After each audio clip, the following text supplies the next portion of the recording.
வாழ்க்கையின் வெளித்தோற்றத்தை மட்டுமே வைத்துக்கொண்டு இப்படி கற்பனையில் லயித்துக்கொண்டு இருக்கிறாய்.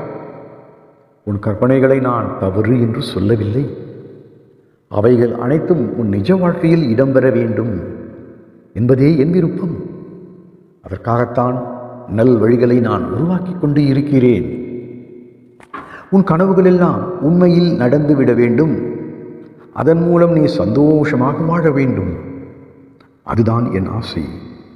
அதே சமயம் என் செல்ல குழந்தையே, நீ தவறாக எதற்கும் பேராசையுடன் ஆசைப்படக்கூடாது. ஆனால் நீ நினைக்கும் விஷயங்கள் ஏதோ காரணத்தால் தாமதமாகிக் கொண்டே போனால் உன் மனம் நொந்து போகும் அல்லவா? அதை பார்க்கும் சக்தி உன் சாயப்பாவிற்கு இல்லை. அதே சமயம் உன்னை உண்மையான உலகியல் வாழ்க்கையை வாழ வைக்கவே பல விஷயங்களை நான் உன் கண்முன் காண்பித்து நடக்க வைக்கிறேன். நீ அதை புரிந்து கொள்ள வேண்டும்.